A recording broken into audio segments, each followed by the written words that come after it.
Welcome to Indigenous Media Network News Bulletin. Today, the 24th of September 2021. First, the headlines. Oromia Regional State to decree amnesty against Shenne, a group designated as terrorist. Senior Ethiopian minister has called for an end to a year-long Tggraai war. Experts warn of the UN failing to meet zero hunger world by 2030. Dinka elders support call for resignation of Salva and Riek Machar. News in details. Ethiopia. The head of the Oromia Regional State Communication Affairs Bureau has announced the government readiness to pardon Shenne, a group designated as terrorist by the Ethiopian parliament. This, said Getachew Balcha, is to keep the nation safe. The statement came after a senior Shenne leader, Golacha Denge, defected and joined the government of Abiy Ahmed. Getachew further added, "Anyone who opposes the terrorist group and abandons it will not be held accountable, because individuals are not designated as terrorists. Instead, the group are designated." On its part, OLA in statement stated that the defected member, Golacha Denge, had been away from OLA leadership for many years on the medical grounds, but admitted to had led the Southern Zone Command for over a decade, the statement added. Earlier this year, the Ethiopian parliament had designated TPLF, a group battling the Ethiopian National Defense Force, Amhara militias and Eritrean soldiers, and Shenne as terrorist. TDF and OLA had recently established alliance against Abiy Ahmed regime. This U-turn development of pardoning group designated as terrorist came days before Oromia Regional State due to convene the Regional State Council session on Saturday, the 25th of September 2021 to form a new government following Ethiopia's controversial June election.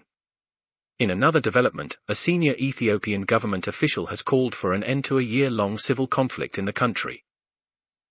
Ethiopian Finance Minister, Tggraai, in statement released on Thursday that called for the end of the conflict that had spread to other regions in the north, came as surprise amid warmongering drums. The minister stated, "As we work hard to win peace in Ethiopia and move forward on our prosperity path, let there be a collective resolve that there should no longer be war in Ethiopia," Tggraai said, adding that guns should be silenced for good. The Minister of Finance call to end the civil conflict is the first since the conflict broke out in November 2020. The Ethiopian economy is in distress due to civil conflict. The conflict has devastated the infrastructure in war-torn Tggraai, costing millions of dollars, in addition to Abiy Ahmed government's decision to spend hundreds of millions of dollars on weapons from Turkey, Iran, and UAE. In another development, former Ethiopian Prime Minister, Haile Mariam Desalegn, expressed the need to support the smallholder farmers to sustain agriculture productivity and end hunger. Haile Mariam Desalegn, who chairs Alliance for Green Revolution, AGRA, noted the need to support small-scale farmers at the UN Food Summit side event, where he further expressed, "We must redouble our effort to transform the productivity of our smallholder farmers in an eco-friendly and sustainable manner." But, during his time in office, Haile Mariam Desalegn was in charge of land grabs policy and villagization program that targeted small-scale farmers in Gambela, Benishangul Gumuz and Lower Omo Valley for commercial agricultural investment, rather supporting small-scale farmers. The two policies had destroyed livelihoods of hundreds of thousands small-scale farmers and their natural environment. South Sudan.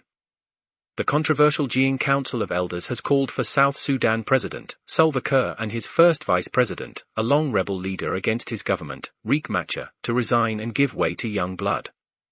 The group, in a statement released on Thursday, said they are in conformity with recommendations of the National Dialogue which called on Kiir and Machar to step aside from the country's political affairs. "We applaud the National Dialogue for pointing out the truth and for sharply dissecting and pointing out state and leadership failure as the root causes of the current crises in South Sudan. We are in agreement entirely with their assessment and call upon President Salva and the First Vice President Dr. Riek Machar to listen to the voices of the people," partly reads the statement. In a statement of the group, the council attributes the failure of maintaining the security and economic hardship to the failure of two men's leadership.